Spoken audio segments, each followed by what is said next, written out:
अस्सलाम वालेकुम dear viewers, कैसे हैं आप लोग। This is professor Mohammad Afzal. You people are watching my YouTube channel. तो guys, welcome to all of you people on this channel. आज हम जो आर्टिकल पढ़ने जा रहे हैं वो एवोगैड्रोस लॉ है और Dalton's law of partial pressure है। लेकिन ये सब डिस्कस करने से पहले डेफिनेटली आप सब्सक्राइब करें जो पहली दफ़ा देख रहे हैं, बेल आइकन को प्रेस करें, उसके साथ ऑल नोटिफिकेशन के ऊपर आप क्लिक कर देंगे। तो स्टार्ट करते हैं अलॉन्ग विद माई क्लास। जी भाई जान, आप रेडी हैं? पढ़ लें थोड़ा सा। अच्छा देखें यार, नहीं यार पढ़ लें थोड़ा सा, बल्कि थोड़ा सा नहीं, अब हमने ज़्यादा से ज़्यादा ही पढ़ना ताकि टाइमली सिलेबस कवर करें और उसकी रिविजन्स और उसके टेस्ट सेशन की तरफ हम जाएं। तो आप ये जस्ट आप ये माइंड में रखें कि as soon as possible syllabus ख़त्म करके हमने फटाफट टेस्ट सेशन की तरफ मूव कर जाना है। अच्छा आप देखें, एवोगैड्रोस लॉ हम पढ़ने जा रहे हैं, इसके साथ ही हम डाल्टन्स लॉ भी पढ़ेंगे। यार एवोगैड्रोस लॉ जो है ना, ये बड़ा सिंपल है। मैं डेफिनेशन बोर्ड पे नहीं लिखूंगा, मैं सिर्फ इसकी मैथमेटिकल रिप्रेजेंटेशन लिखूंगा। डेफिनेशन में वैसे बोल दूंगा और अब आप वैसे लिख लीजिएगा। चलो मैं लिख भी दूंगा, सुन लें ज़रा। देखें, इस लॉ के मुताबिक ना टेम्परेचर एंड प्रेशर हमने स्टैंडर्ड रखना है। टेम्परेचर प्रेशर चेंज नहीं करना। Standard temperature and pressure.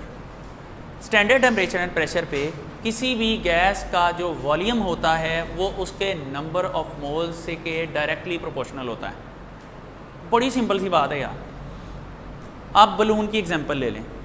Balloon में जब हम हवा भरते हैं तो उसका वॉल्यूम बढ़ता है। इनफैक्ट हम इसको थोड़ा साइंटिफिकली बोलें तो हम ऐसे बोलेंगे ना कि बलून के अंदर एयर के नंबर ऑफ पार्टिकल्स बढ़ते जा रहे हैं। यस, बलून तो इसके अंदर एयर के नंबर ऑफ पार्टिकल्स बढ़ते जा रहे हैं, नंबर ऑफ मोल्स बढ़ते जा रहे हैं, उसका वॉल्यूम बढ़ता जा रहा है। ठीक है यार, फैंस ही बंद कर दो यार। अच्छा जी,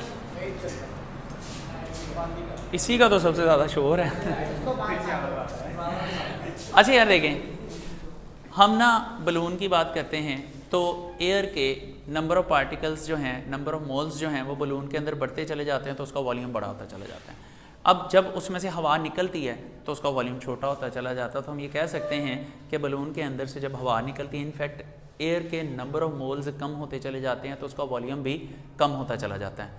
तो बात तो सीधी है ना फिर कि वॉल्यूम नंबर ऑफ मोल्स के डायरेक्टली प्रोपोर्शनल है at standard temperature and pressure.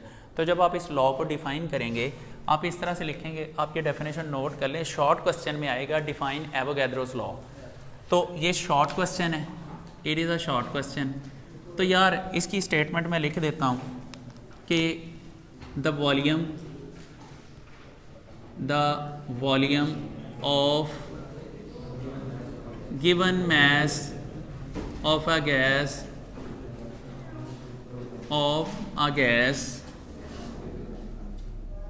is directly proportional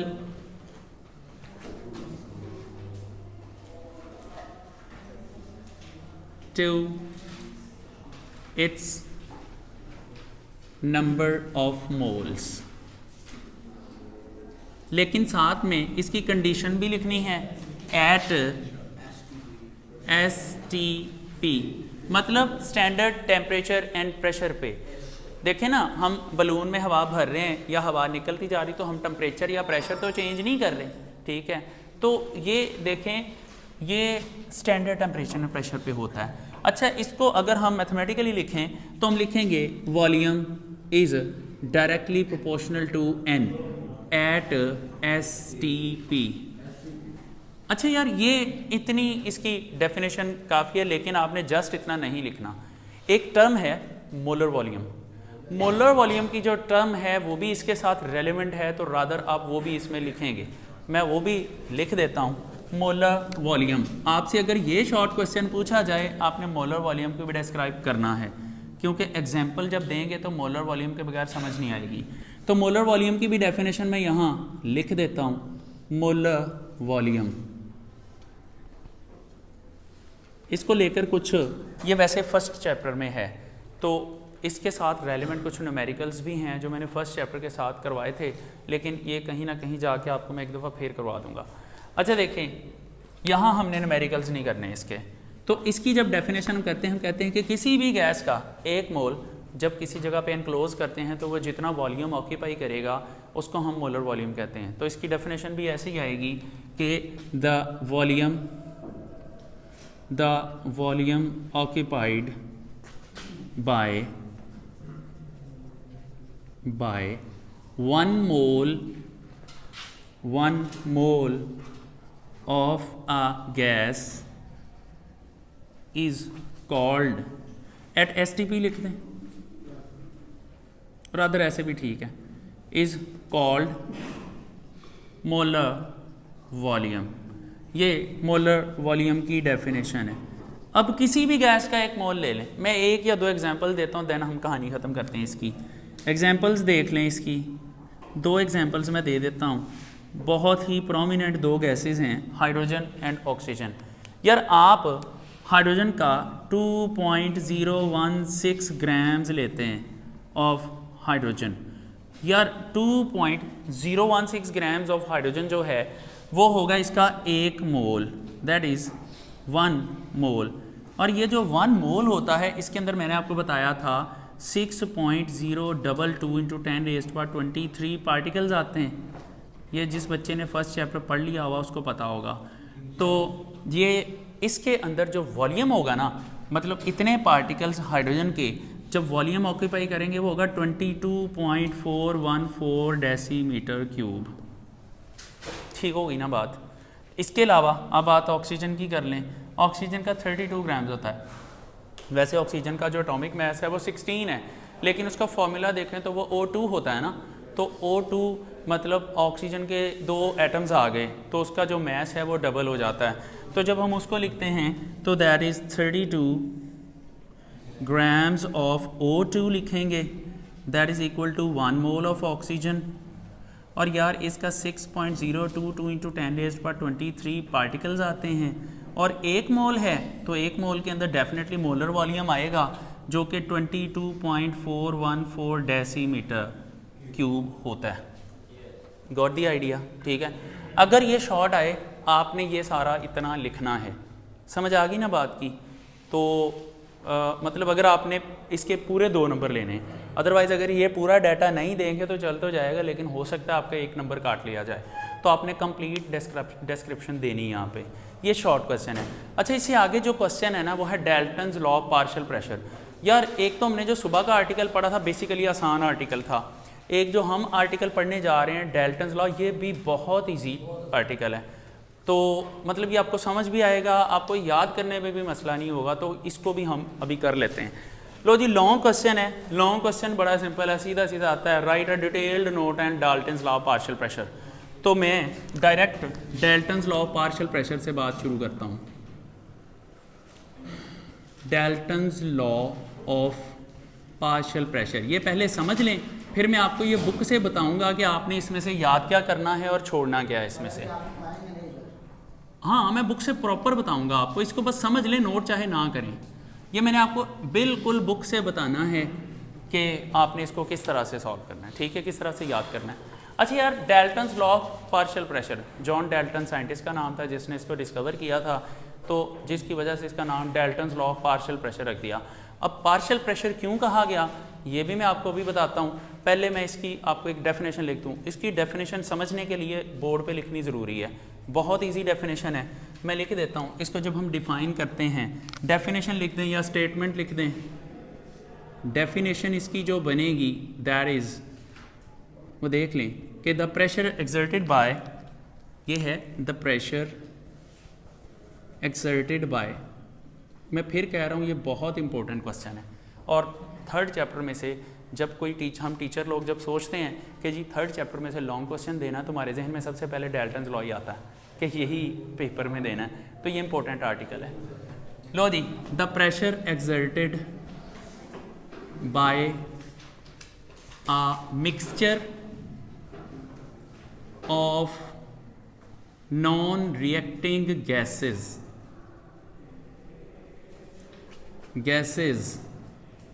is equal to sum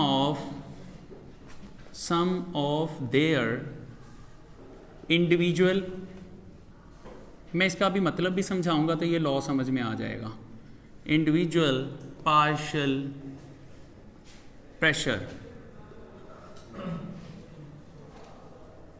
eight at STP book में नहीं लिखा हुआ, आप ना भी लिखेंगे गलती कंसिडर नहीं होगी। अच्छा जी, ये इसकी स्टेटमेंट है। अब मैं स्टेटमेंट समझाने से पहले इसमें 2-3 वर्ड्स हैं जो आपको कंफ्यूज कर रहे होंगे, वो मैं बताता हूँ। देखें, सबसे पहले उसने कहा है जी नॉन रिएक्टिंग गैसेस। कहता है कि जब हम गैसेस का मिक्सचर लेते हैं तो उन गैसेस का आपस में रिएक्शन नहीं होना चाहिए। फॉर एग्जांपल मैं आपको इस रूम की एग्जांपल दे देता हूँ। इस रूम के अंदर सबसे ज़्यादा कंटेंट नाइट्रोजन का है, 78% होती है एयर के अंदर, 21% ऑक्सीजन है। अब इनका आपस में रिएक्शन नहीं होता, ये नॉन रिएक्टिंग गैसेज हैं, इनके ऊपर ये लॉ अप्लाई होगा।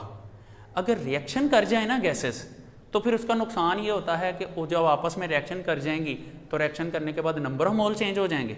जब नंबर ऑफ मोल चेंज हो गए, वॉल्यूम चेंज होगा वो गैसेस लॉ के मुताबिक। जब वॉल्यूम चेंज हो जाएगा तो वो भी गिर जाएगा। तो जब वॉल्यूम किसी एक बच्चे को एफर्ट करना पड़ेगी, नहीं यार आप इधर से गुजर गए, तैयब तू ही फिर से एफर्ट कर ले यार। अच्छा देखिए, उससे आप कह दें कि यार इसका कोई सही सोल्यूशन दे, उसे कह दें कि भाई इसको ठीक करें, वो खुद ही कर देंगे। अच्छा देखें यार, टाइम कम है, हम इसको भी क्लोज कर लें। अच्छा पता क्या है, अब इस ना रूम के अंदर जो गैसेज हैं वो ऑक्सीजन और नाइट्रोजन है, वो रिएक्शन नहीं कर ली। अगर वो रिएक्शन कर जाए तो नंबर ऑफ मोल चेंज हो जाएंगे। नंबर ऑफ मोल चेंज हो जाएंगे तो जाहिर बात है वॉल्यूम चेंज होगा। इस लॉ के मुताबिक जब वॉल्यूम चेंज होगा तो उसका प्रेशर भी चेंज हो जाएगा और सारे लॉ का सत्यानाश हो जाएगा। तो पहली कंडीशन है डाल्टन्स लॉ के पूरा होने की कि जो गैसेस हम लेते हैं उनका रिएक्शन नहीं होना चाहिए, पहली बात। अब दूसरी चीज़ पे आ जाएं, इसको लेकर एक शॉर्ट क्वेश्चन भी बनता है, वो मैं इन दी एंड लिखवाऊंगा आपको। अच्छा दूसरी बात इसमें कही गई है पार्शियल प्रेशर या इंडिविजुअल पार्शियल प्रेशर। अब पार्शियल प्रेशर और इंडिविजुअल पार्शियल प्रेशर में डिफरेंस क्या होता है ये मैं आपको बता देता हूँ। देखें, मैंने इस रूम की एग्जांपल दी, इसमें मैंने कहा नाइट्रोजन और ऑक्सीजन मौजूद है। अब डेफिनेटली जब ऑक्सीजन का कोई पार्टिकल यूँ आके दीवार से टकराता है तो वो उसके ऊपर प्रेशर लगाता है, वो ऑक्सीजन का प्रेशर है।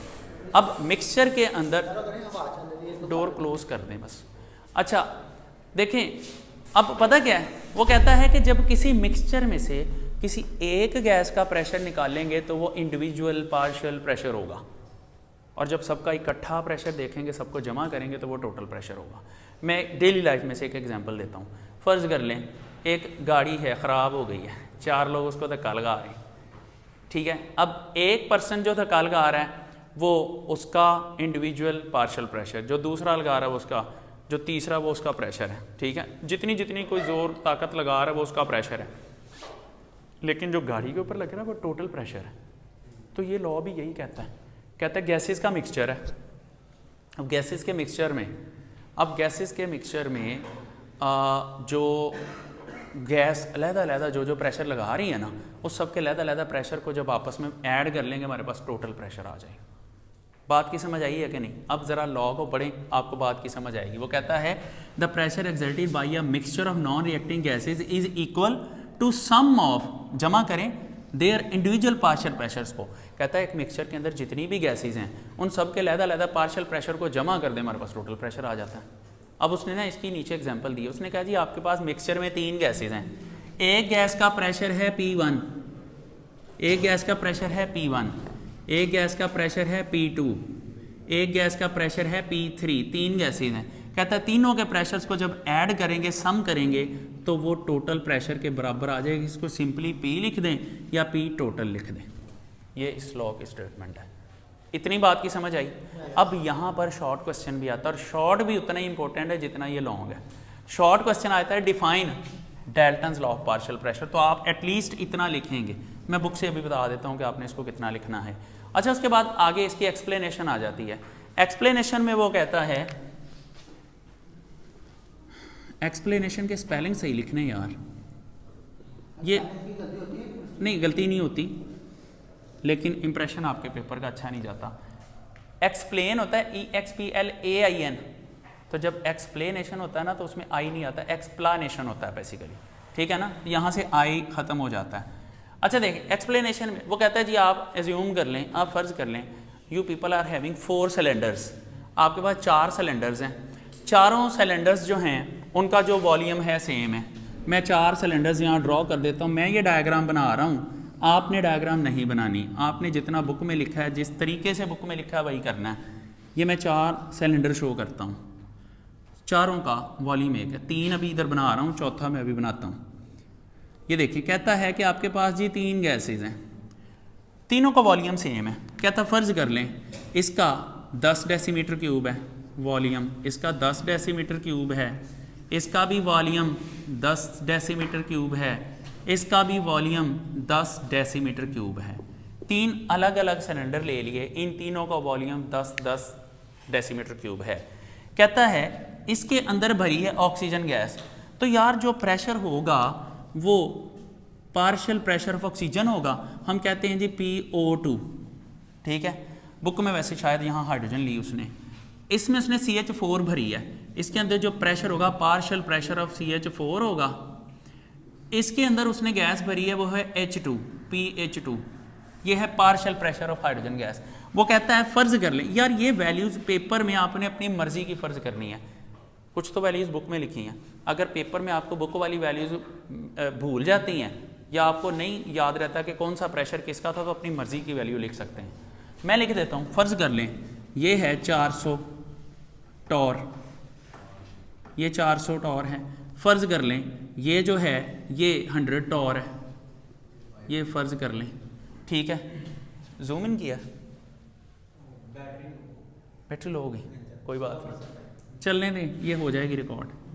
अच्छा देखिए यहाँ पर ना इसका चलें 500 कर लें, 500 टॉर, ये यार आपने खुद फ़र्ज़ करने हैं। अच्छा अब एक चौथा सिलेंडर है, चौथे सिलेंडर को पहले आपने खाली रखा हुआ था, अब जो 4th सिलेंडर है वो है सेम वॉल्यूम का, उसका भी वॉल्यूम जो है वो है 10 डेसीमीटर क्यूब। अब आप क्या करते हैं, इसके अंदर से जो गैस है उसको शिफ्ट कर देते हैं इसके अंदर बाई प्रेशर, इसमें से भी आप गैस को इसमें ट्रांसफ़र कर देते हैं, इसमें से भी गैस को इसमें ट्रांसफ़र कर देते हैं। अब सारी गैसेस इसके अंदर आ गई, अब हम तीनों के प्रेशर को ऐड कर देंगे तो वो हमारे पास आएगा 1000 टॉर। मतलब ये कैसे आया वो देख लें, आप डाल्टन्स लॉ अप्लाई करें, आप P टोटल निकालते हैं तो आप लिखते हैं PO2 जमा आप लिखते हैं PCH4 जमा आप लिखते हैं PH2, इनमें वैल्यूज़ लगाएं। PO2 कितना था, 400 था ना, ये 400, ये था 100, ये था 500। यहाँ पर पता क्या है, आप ये P टोटल ये इसके बराबर 1000 और आ जाएगा, ठीक है। अच्छा यार अब पता क्या है, हम यहाँ पर ना 1000 और हमने इसका प्रेशर कर लिया होगा। अब वो कहता है कि ये सारी की सारी मतलब आइडियल गैसेस कंसिडर की जाती हैं, तो डेफिनेटली हम फिर क्या करते हैं, इनके ऊपर हम जनरल गैस इक्वेशन अप्लाई करते हैं। जनरल गैस इक्वेशन जो है वैसे आपने पढ़ा हुआ है PV = nRT, हम ये लिखेंगे अप्लाई जनरल गैस इक्वेशन, यहाँ पर आप लिखते हैं अप्लाई, यार ये अब समझ लें ज़रा, ये आपने कल इतना समझा था, इससे आगे नहीं समझा था।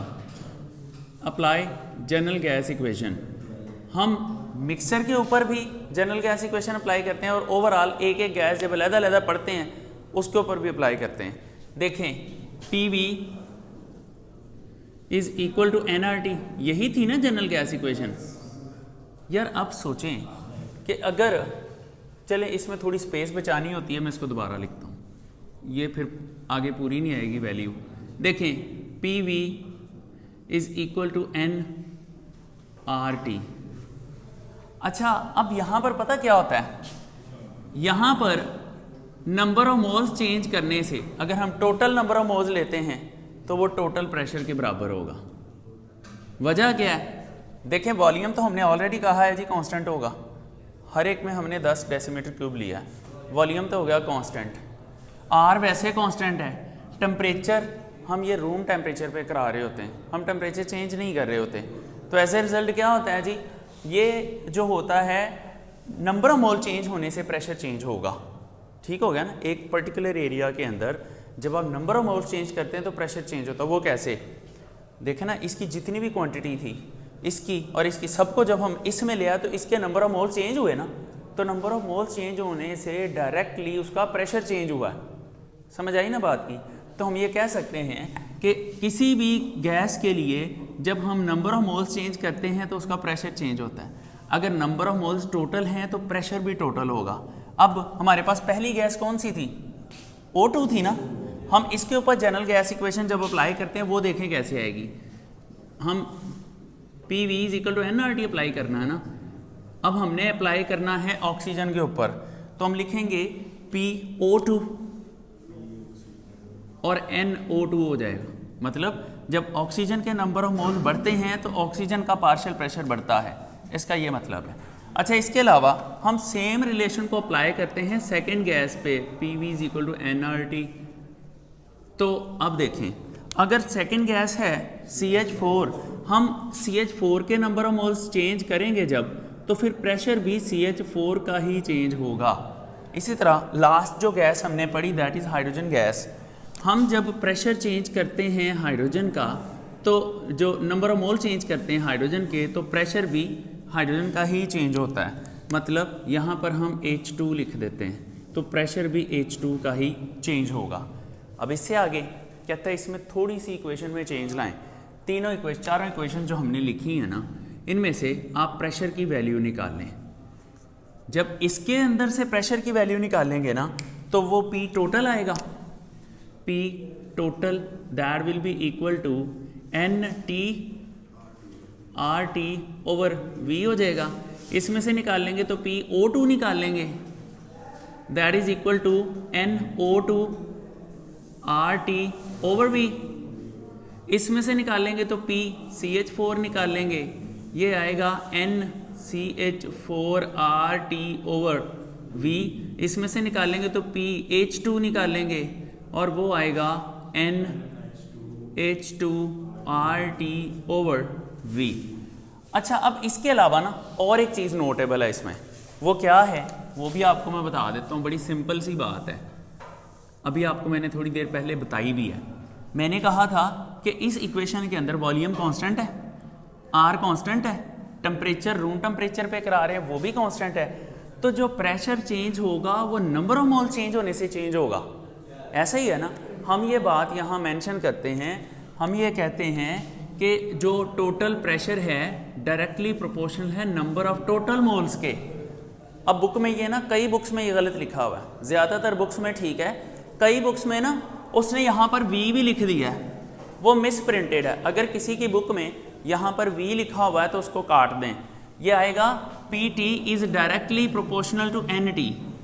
इसी तरह से PO2 directly proportional to NO2 होगा, CH4 directly proportional to NCH4। आ जाओ बैठो।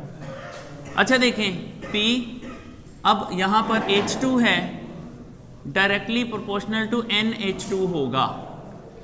लो जी, ये बात समझ आ गई है ना कि नंबर ऑफ मोल्स जो होते हैं directly proportional to partial pressure होते हैं, और जितने नंबर ऑफ मोल्स बढ़ेंगे पार्शियल प्रेशर बढ़ेगा, जितने नंबर ऑफ मोल्स कम होंगे पार्शियल प्रेशर भी कम हो जाएगा।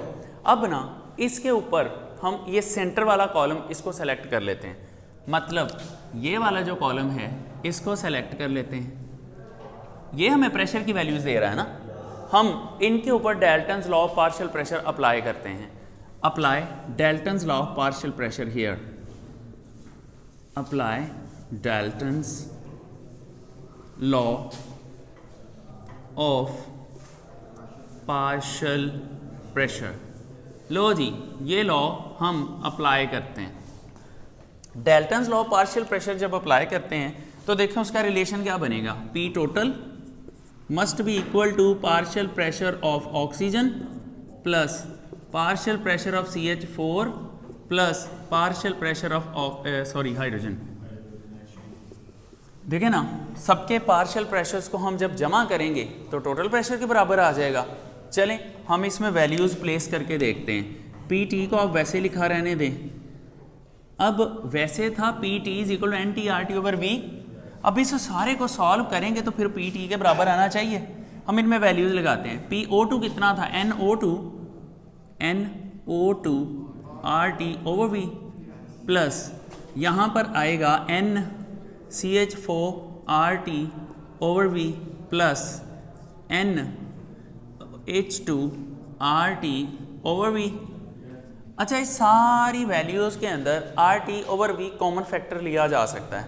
हम ये सेम चीज़ यहाँ लिखेंगे कि taking R T over V as a common factor, taking R T over V as common. जब हम ये कॉमन लेंगे तो ये वैल्यू ऐसे आ जाएगी, पी टी वैसे का वैसे ही रहेगा। अब इसमें R T over V common ले लिया, NO2 plus NCH4 plus NH2 ये हो जाएगा। अब ये टोटल सबको ऐड करें तो ये टोटल नंबर ऑफ मोल्स के बराबर आता है ना, तो हम ये वैल्यू NT के बराबर रख सकते हैं। हम ये इसमें ऊपर वाली क्वेश्चन में पुट करेंगे कि put NT is equal to NO2 plus NCH4 plus NH2।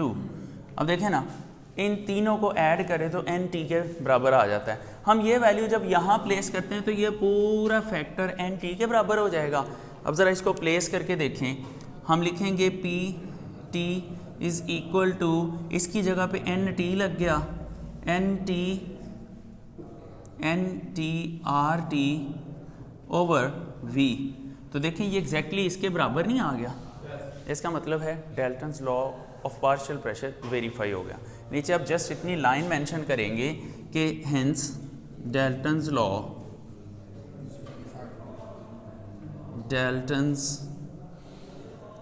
Of partial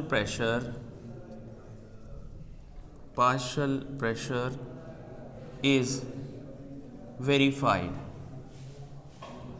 अच्छा जी, अब यहाँ पर आपका ये जो लॉ है ये वेरीफाई हो गया।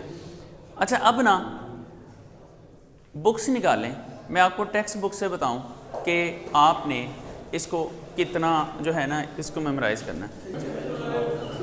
पेज 54 निकालें, साइलेंस प्लीज़। पेज 54 निकालें। इसमें ना स्टार्ट वाला पूरा पैराग्राफ आप करेंगे। यार ये सुन लें ज़रा, स्टार्ट वाला पूरा पैराग्राफ आप करेंगे। John Dalton studied the mixture of gases and gave this law of partial pressure. According to this law the total pressure, आप चाहे तो यहाँ पर आप डेफिनेशन की हेडिंग दे सकते हैं। जहाँ लिखा ना अकॉर्डिंग टू दिस लॉ, पहली लाइन आप एज इट इज़ लिख दें। दूसरी लाइन जहाँ लिखा ना अकॉर्डिंग टू दिस लॉ, इसके ऊपर आप डेफिनेशन की हेडिंग दे दें। According to this law the total pressure exerted by a mixture of non-reacting gases is equal to the sum of their individual partial pressures. Let the gases are designated as 1, 2, 3. Designated मतलब उनको नाम दिए जाते हैं। Gas, एक को gas 1 कह दें, एक को गैस 2 कह दें, एक को गैस 3 कह दें। And their partial pressures are P1, P2, P3.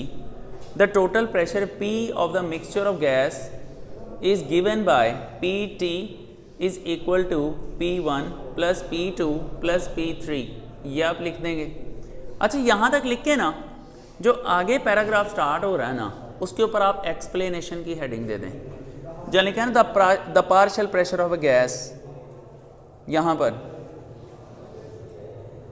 या इस लाइन को यार आप ड्रॉप भी कर सकते हैं। आप अगले पैराग्राफ के ऊपर दें हेडिंग, मतलब इसकी ना बिल्कुल शुरू से हेडिंग दे दें इसके ऊपर। मैं आगे बताता हूँ आपने लिखना कहाँ से। हेडिंग दे दें, एक्सप्लेनेशन की हेडिंग दे दें। उसके बाद जो पहले 2 सेंटेंसेस आप ना लिखें, आपने इसको अब याद पता कहाँ से करना है। जहाँ लिखा है लेट्स हैव 4 सिलेंडर्स, यहाँ से आपने इसको याद करना है। इससे ऊपर वाली 2-3 लाइंस आप नहीं करेंगे, आप यहाँ से करेंगे। Let's have 4 cylinders of same volume that is 10 decimetre cube each and 3 gases hydrogen, CH4 and oxygen are separately enclosed in first 3 of them at the same temperature.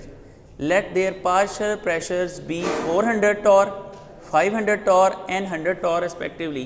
ये मैंने आपको बताया है कि अगर आपको पेपर में भूल जाते हैं कि किसका कितना प्रेशर था, आप अपनी मर्ज़ी से लिख सकते हैं। बस एक बात का ख्याल करना है, एंड पे जब आप उनको टोटल करें तो वो टोटल ठीक लगाना है, वो ना ऐड भी गलत करें आप, वो फिर गलती होगी। ज़्यादा भी हो सकता है, आप किसी का 800 ले लें, किसी का आप 900 ले लें, किसी का 100 ले लें, ये 1800 बन जाएगा। मतलब इस लॉ का है कि आप जब सारे पार्शियल प्रेशर्स को ऐड करेंगे तो टोटल जो है वो बराबर आना चाहिए, ठीक है ना। हाँ कर सकते हैं, गैसेस भी आप डिफरेंट कर सकते हैं, लेकिन बेटर है गैसेस वही लें जो बुक में है। अच्छा अब इससे आगे हैं, अकॉर्डिंग टू डाल्टन्स लॉ कहता है कि all let their partial pressures be 400 torr, 500 torr and 100 torr respectively. All these gases are transferred to a fourth cylinder of capacity 10 decimeter cube at the same temperature according to Dalton's law। लो जी, ये इसके ऊपर ये जो relation है ये आपने apply करना है, P T is equal to 1000 torr आ जाएगा। अच्छा इतना याद करने के बाद आप आगे जो है अगला पैराग्राफ है उसकी पहली 3 लाइंस आप नहीं करेंगे, पहली 4 लाइंस आप नहीं करेंगे, जहाँ लिखा हुआ ना कि each gas exerts a pressure independent of the, ये नहीं लिखेंगे, एक मिनट, ये नहीं लिखेंगे, जहाँ लिखा हो ना molecules of each gas move independent, यहाँ से याद करेंगे, इसे पीछे काट दें सारा, इसकी हेडिंग कोई नहीं उसी हेडिंग में आएगा, ठीक है ना यार। जहाँ लिखा हो ना molecules of each gas move independently, यहाँ से आप याद करेंगे और ऐसे ही लिखना शुरू कर देना नया पैराग्राफ बना के। So the general gas equation P V is equal to n R T can be applied to individual gases in the gaseous mixture. अब ये 3 कॉलम ऐसे ही बनाने हैं, ये बोर्ड पे मैंने भी ऐसे ही लिखे थे, ये आपने ऐसे ही बनाने हैं, देखें बिल्कुल एग्जैक्टली बुक में वैसे ही लिखे हैं जैसे मैंने बनाए थे। पी टी उसने नहीं लिखा हुआ, मैंने मतलब ऐसे लिख दिया था एडिशनली, बल्कि आप ये बुक वाला ही करें। इससे आगे आप पता क्या करें, इससे आगे जितना मैंने बोर्ड पे लिखा ना सारा वो कल फिर बुक से छोड़ दें, जितना मैंने बुक से निशान लगवाया है ना आप वहाँ तक बुक से कर लें, बुक से आगे फिर ये जो मैंने करवाया ना यहाँ से ऑनवर्ड, इससे आगे सारा ये वाला कर लें जो मैंने करवाया। बुक में ना थोड़ी कैलकुलेशन उसने डिफरेंट की है, वो आपको कंफ्यूज कर देगी, आपका ये क्वेश्चन कंप्लीट हो जाएगा। आपको समझ आ गई ना ये सारा क्वेश्चन कैसे करना है, ठीक हो गया ना। हाँ इसके मुताबिक कर लें, इसमें भी ठीक है। वैसे ये आपको नोट्स भी मिल जाएंगे चैप्टर 3 के, हमजा साहब से आप नोट्स ले सकते हैं, ये इसी तरतीब से मैंने लिखा हुआ, जिस तरतीब से याद करना है तो वो आप ले सकते हैं वहाँ से। अच्छा यार लेक्चर का टाइम ख़त्म हो गया, अब ज़रा आप 1 मिनट के लिए चुप करें, 1 मिनट के लिए चुप करें ज़रा। इट्स ओके डियर व्यूवर्स, आज हम यहाँ पर इसको क्लोज़ करते हैं और बाकी का जो है नेक्स्ट लेक्चर कल के दिन में आएगा। लेकिन अभी आप लोगों ने ऐसे नहीं जाना, आप लोग पहले सब्सक्राइब करें, बेल आइकन प्रेस करें, उसके आगे 3 ऑप्शंस आएंगे तो उसमें ऑल नोटिफिकेशन के ऑप्शन पे क्लिक कर दें। और थैंक यू वेरी मच, अपना ख्याल रखिएगा, अल्लाह हाफ़िज़।